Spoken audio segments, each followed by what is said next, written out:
പ്രിയ സഹോദരങ്ങളെ, ജീവിതത്തിൽ വിഷമങ്ങളും പരീക്ഷണങ്ങളും വരാത്ത ഒരാളുമില്ല. ചിലപ്പോൾ നമ്മൾ അത്രയും തളരുന്നു. മനസ്സ് ശാന്തിയില്ലാതെ പോകുന്നു. എന്ത് ചെയ്യണമെന്ന് പോലും അറിയാതെ നിൽക്കുന്നു. അത്തരം സമയങ്ങളിൽ നമ്മൾ ചെയ്യേണ്ട ഏറ്റവും വലിയ കാര്യം അല്ലാഹുവിനെ ഓർക്കുക, ദിക്ർ ചെയ്യുക എന്നതാണ്.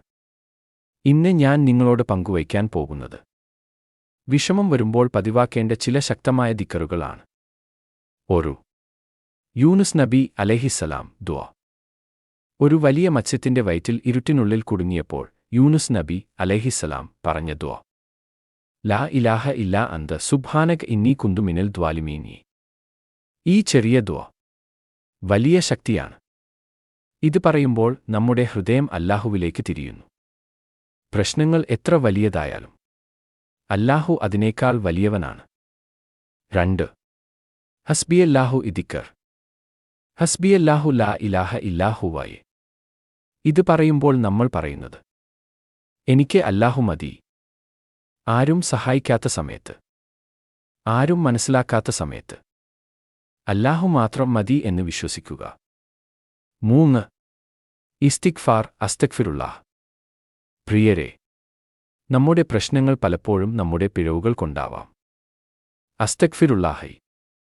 ഇത് കൂടുതൽ പറയുക. ഇത് പാപങ്ങൾ മാപ്പാക്കും, ജീവിതം ലളിതമാക്കും, ബുദ്ധിമുട്ടുകൾ നീക്കും. 4 സലാവത്ത്. അല്ലാഹുമ്മ സല്ലി അലാ മുഹമ്മദ്. നബീൻ സലാവത്ത് പറയുമ്പോൾ അല്ലാഹു നമ്മൾക്ക് ശാന്തിയും അനുഗ്രഹവും നൽകും. 5 ലാ ഹൗല ദിക്ർ. ലാ ഹൗല വലാ ഖുവത്ത ഇല്ലാ ബില്ലാഹി. ഇത് നമ്മെ ഓർമ്മിപ്പിക്കുന്നു, എനിക്ക് ശക്തിയില്ല, അല്ലാഹുവാണ് ശക്തി. ഈ ഒരു വാചകം തന്നെ മനസ്സിലെ ഭാരം കുറയ്ക്കും. അവസാന സന്ദേശം.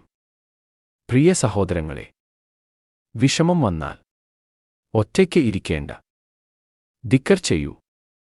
അല്ലാഹുവിനോട് സംസാരിക്കൂ. അവനോട് കരയൂ. അല്ലാഹു നമ്മളെ ഒരിക്കലും ഉപേക്ഷിക്കില്ല.